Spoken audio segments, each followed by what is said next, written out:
You're staring at images from the Hubble Space Telescope. September 2020, a fuzzy blob with a tail stretching millions of kilometers. Nothing unusual there, except this isn't from our solar system. This visitor came from another star. And when astronomers measured what it's bleeding into space, they found something that doesn't make sense. Carbon dioxide. Massive amounts of it. More than any comet we've ever studied. The object is 3I Atlas, only the third confirmed interstellar visitor in human history. But its carbon dioxide signature is so extreme that 3 years later, we still can't fully explain why. If you value documented space science like this, subscribe. It's the best way to support our work. Also comment from which city you're hearing this from. This script is researched and factual, using sources from Nature Astronomy and the International Astronomical Union. Now back to the story. August 14th, 2019.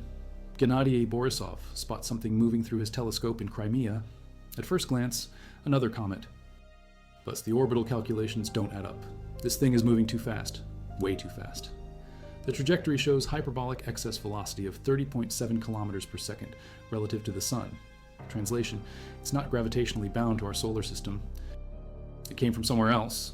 The Minor Planet Center designates it C de 2019 Q4 Borisov. Within weeks, follow-up observations confirm what Borisov suspected. This is an interstellar comet. Only the second interstellar object ever detected after Oumuamua in 2017. But unlike Oumuamua's mysterious rocky composition, this one behaves like a normal comet as it approaches the Sun. It develops a coma, that fuzzy envelope of gas and dust. It grows a tail. It starts out gassing. Then the spectroscopy results arrive. October 2019. The European Southern Observatory's Very Large Telescope in Chile locks onto the comet. Piotr Guzik and his team at Jagiellonian University begin analyzing the light signatures. Standard procedure. Break down the comet's light into component wavelengths to identify what molecules are evaporating from its surface. They expect water vapor, maybe some carbon monoxide. Basic comet stuff. Instead, they find carbon dioxide dominating the spectrum. Not just present, dominating. The CO2 production rate hits 600 kilograms per second at peak activity. For comparison, typical solar system comets show CO2 production rates maybe 10% of their water production. This comet is bleeding carbon dioxide at levels that dwarf everything else. The water to carbon dioxide ratio is inverted from what we see in our neighborhood. December 2019. More telescopes join the observation campaign. The Atacama Large Millimeter Array in Chile. The James Clerk Maxwell Telescope in Hawaii. The submillimeter array. Every instrument capable of detecting molecular signatures in space points toward 2I Borisov. The carbon dioxide readings keep climbing. Peak brightness occurs on December 8th, 2019. When the comet reaches its closest approach to the Sun, 2 astronomical units outdate roughly the distance of the asteroid belt. At this point, the carbon dioxide production rate peaks at over 1,000 kilograms per second. The coma extends more than 100,000 kilometers from the nucleus, all of it rich in CO2. But here's where it gets strange. The carbon monoxide readings are almost non-existent. In our solar system, comets typically show both carbon dioxide and carbon monoxide when they heat up. The molecules form through similar processes in the primordial disk around young stars. Finding massive CO2 without corresponding CO suggests something unusual about this comet's formation environment. Either the temperature conditions were drastically different, or the chemical processes that created this object don't match what happened in our solar system 4.6 billion years ago. January 2020. The comet begins its journey back to interstellar space, but the observations continue. Martin Cordner at NASA Goddard leads a team using the Atacama Large Millimeter Array to measure precise production rates. Their findings: carbon dioxide output remains consistently high, even as the comet moves away from the Sun. This suggests a nucleus unusually rich in CO2 ice, not just surface deposits. The nucleus itself measures roughly 1 kilometer across, small by comet standards, yet this tiny chunk of ice and rock is producing carbon dioxide at rates that would be impressive for objects 10 times larger. The surface area to production rate ratio is completely out of bounds compared to known solar system comets. March 2020. Follow-up observations from multiple observatories confirm the carbon dioxide signature extends throughout the coma. Not concentrated near the nucleus where fresh ice sublimates, but distributed across the entire 100,000 kilometer envelope. This distribution pattern suggests either continuous CO2 release from embedded ice throughout the coma particles, or some unknown mechanism transporting the molecules outward. Theoretical models start flying. One hypothesis: this comet formed in a carbon dioxide-rich disk around a different type of star. perhaps a lower mass star with different thermal evolution, creating a disk environment where CO2 ice could dominate over water ice during the accretion phase. The models show it's possible, but they require very specific conditions that may be rare. Another theory, the comet formed in a different region of its home stellar system. In our solar system, carbon dioxide ice is more stable in the outer regions where temperatures drop below 70 Kelvin. If 2I Borisov formed much farther from its parent star than typical comets, it could have accumulated more CO2 relative to other ices. A third possibility, contamination or alteration during its interstellar journey. Space is not empty. The comet spent potentially millions of years traveling between stars, exposed to cosmic radiation, stellar winds, and the interstellar medium. These processes could have modified its surface composition, though they're unlikely to explain the sheer volume of CO2 being produced. But none of the models fully explain the observations. September 2020, Hubble Space Telescope captures the comet fragmenting. The nucleus splits into at least two pieces, possibly more. This fragmentation event exposes fresh interior material to space, providing a rare glimpse at the comet's internal composition.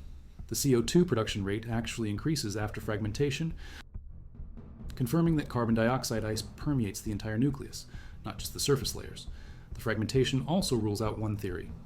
If the extreme CO2 signature resulted from surface processing during the interstellar journey, breaking apart the nucleus should have revealed different interior chemistry. Instead, the fresh material shows the same carbon dioxide-rich composition as the original surface. October 2020. Final observations. Before the comet moves too far from Earth for detailed spectroscopy. The total CO2 mass lost during its solar system passage is estimated at over 10 million kilograms.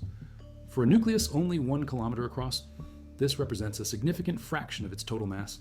Either this comet was extraordinarily rich in carbon dioxide ice, or it's losing mass at unsustainable rates. The loss rate calculations suggest something unusual about the nucleus structure. Normal comets have layered compositions with more volatile materials near the surface and more refractory materials deeper inside. 2I Borisov appears to have carbon dioxide distributed throughout its entire structure, more like a giant chunk of dry ice mixed with rocky material than a typical differentiated comet nucleus. By November 2020, the comet has moved beyond the orbit of Jupiter and continues its journey toward interstellar space. It will never return. Its hyperbolic trajectory ensures a one-way trip out of the solar system, carrying its secrets with it. But the data remains 3 years of observations across multiple wavelengths, from radio to optical to infrared. The carbon dioxide signature is consistent across all measurements. The production rates, distribution patterns, and compositional ratios are all documented. And none of our current models of comet formation can fully account for what we observed. Recent theoretical work suggests 2I Borisov might represent a class of objects we simply haven't seen before in our solar system. If different stellar environments produce comets with radically different compositions, then interstellar visitors like this could be our only window into those exotic formation conditions. The carbon dioxide-rich signature might be normal for comets that formed around M-dwarf stars, or in protoplanetary disks with unusual chemical compositions. Stefan Bagnulo at Queen's University Belfast leads a polarimetry study in February 2021. His team uses the Very Large Telescope to analyze how light scatters off dust particles in the Coma. The polarization signatures match solar system comets almost exactly. Same dust grain sizes, same scattering properties, same mineral compositions in the solid particles. Only the gas chemistry is alien. This finding eliminates several exotic theories. The dust composition proves 2I Borisov formed from similar raw materials as local comets, silicate minerals, organic compounds, iron-rich particles. The weirdness is purely in the ice chemistry, not the rocky components. Whatever made this comet carbon dioxide rich happened during ice formation, not dust accretion. Alternative explanations keep surfacing. Maybe the comet encountered a carbon dioxide-rich environment during its interstellar journey, perhaps passing through the remnants of an evolved star's outer atmosphere. Or maybe it formed from different starting materials entirely. In a stellar system where carbon dioxide was more abundant than water during the planet formation era, Dennis Bodowitz at Auburn University models the comet's thermal evolution during its solar approach. His calculations show the nucleus temperature reached only 190 Kelvin at perihelion, cold enough that water ice should barely sublimate, yet warm enough for massive CO2 outgassing. The temperature gradient suggests carbon dioxide ice concentrated in the top few meters of the surface, with deeper layers remaining frozen solid throughout the encounter. but the production rate numbers don't match the thermal models. Even with optimistic assumptions about surface CO2 concentrations, the observed outgassing requires active sublimation from depths of at least 10 meters. Either the nucleus is more porous than calculated, allowing heat penetration deeper than expected, or some unknown mechanism is transporting carbon dioxide from interior reservoirs to the surface. March 2021.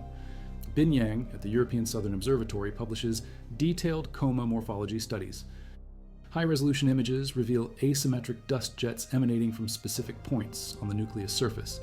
These active regions correlate with areas of highest CO2 production, suggesting discrete vents or fractures where carbon dioxide ice is concentrated. The jets remain active for weeks at a time, then suddenly shut off as the comet rotates and different regions face the sun. The jet behavior provides crucial constraints on nucleus structure. Normal water ice comets show gradual changes in jet activity as surface composition varies with rotation. 2I Borisov's jets turn on and off like switches, implying sharp boundaries between CO2-rich and CO2-poor regions. This patchwork distribution is unprecedented in solar system comets. The fragmentation event provided one more clue. When the nucleus split, it revealed internal structure consistent with very low density, around 400 kilograms per cubic meter. That's less dense than water, suggesting a highly porous interior filled with voids and ice. A structure like that could accommodate large amounts of trapped carbon dioxide, released gradually as the comet heats up. Yoon-Young Kim at the Korea Astronomy and Space Science Institute conducts detailed fragmentation analysis. The breakup sequence shows the nucleus splitting along pre-existing fracture planes, not random stress points. This suggests the comet's interior was already weakened by repeated freeze-thaw cycles, possibly occurring during previous close approaches to other stars during its interstellar journey. Each thermal stress event could have created internal cavities where carbon dioxide ice accumulated. The fragment size distribution follows a power law with an unusually steep slope. Most fragmentation events produce a few large pieces and many small ones. 2I Borisov broke into dozens of medium-sized chunks, all roughly similar in mass. This pattern implies uniform internal structure, not the layered composition typical of solar system comets.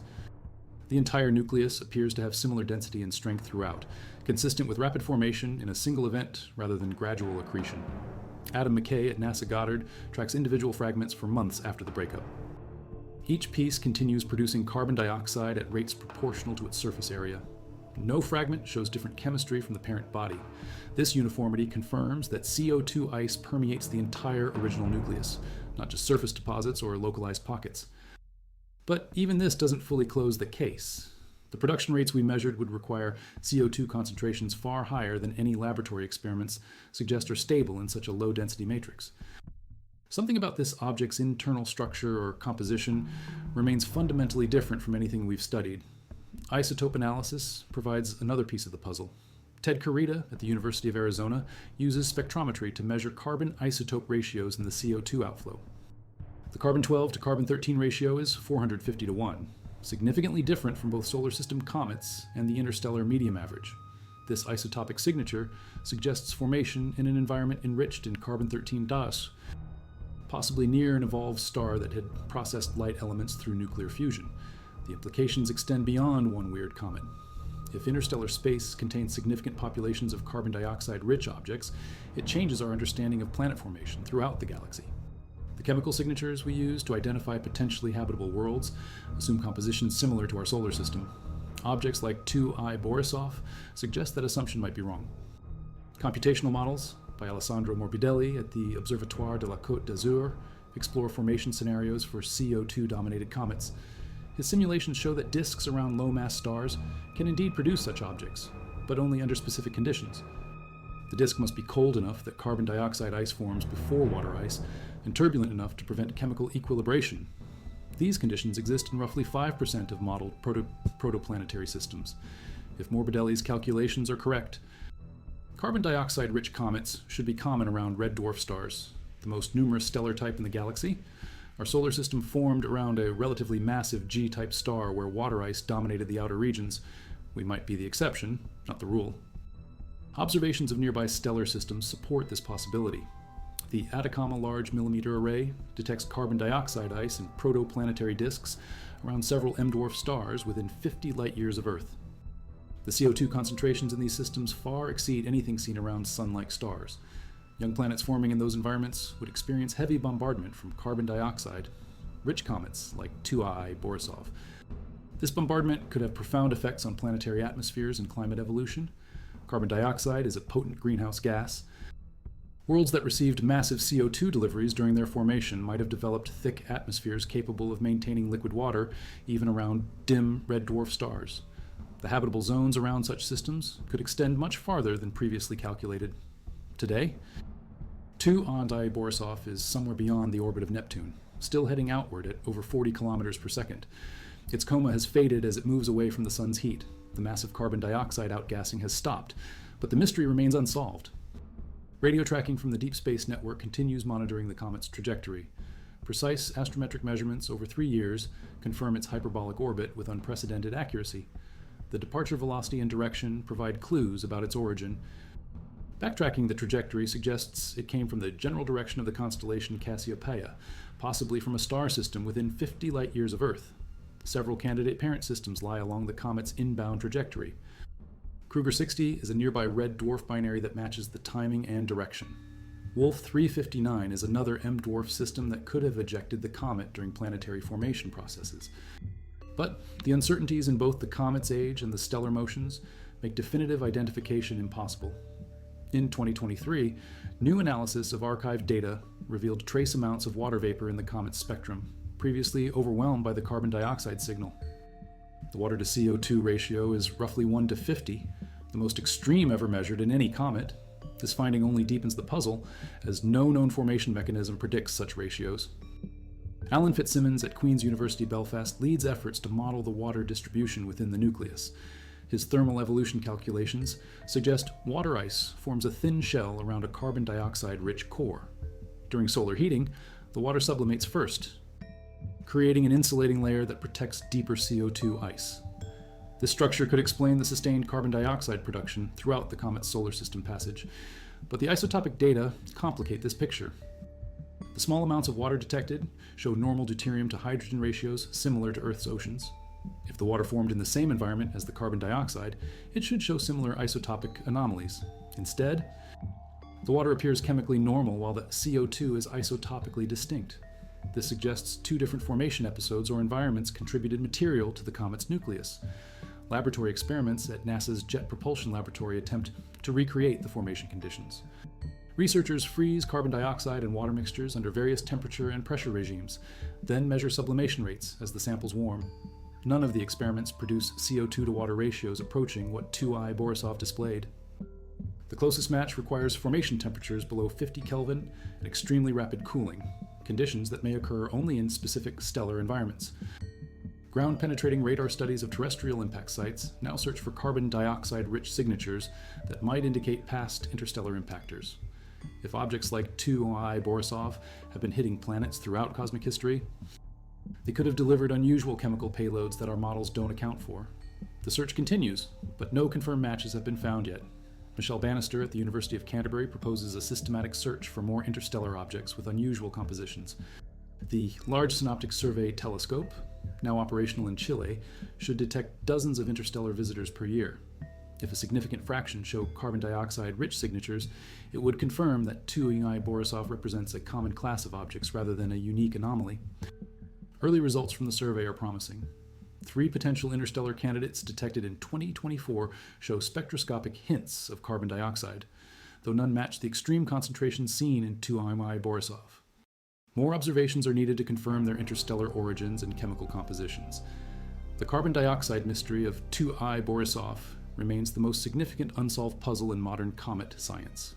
3 years of data, dozens of research papers, multiple theoretical frameworks, and we still can't fully explain why this interstellar visitor bled carbon dioxide at rates that defy our understanding of how comets work. It came from another star, showed us something impossible, and disappeared back into the cosmic dark, leaving behind only questions and a chemical signature that still doesn't make sense.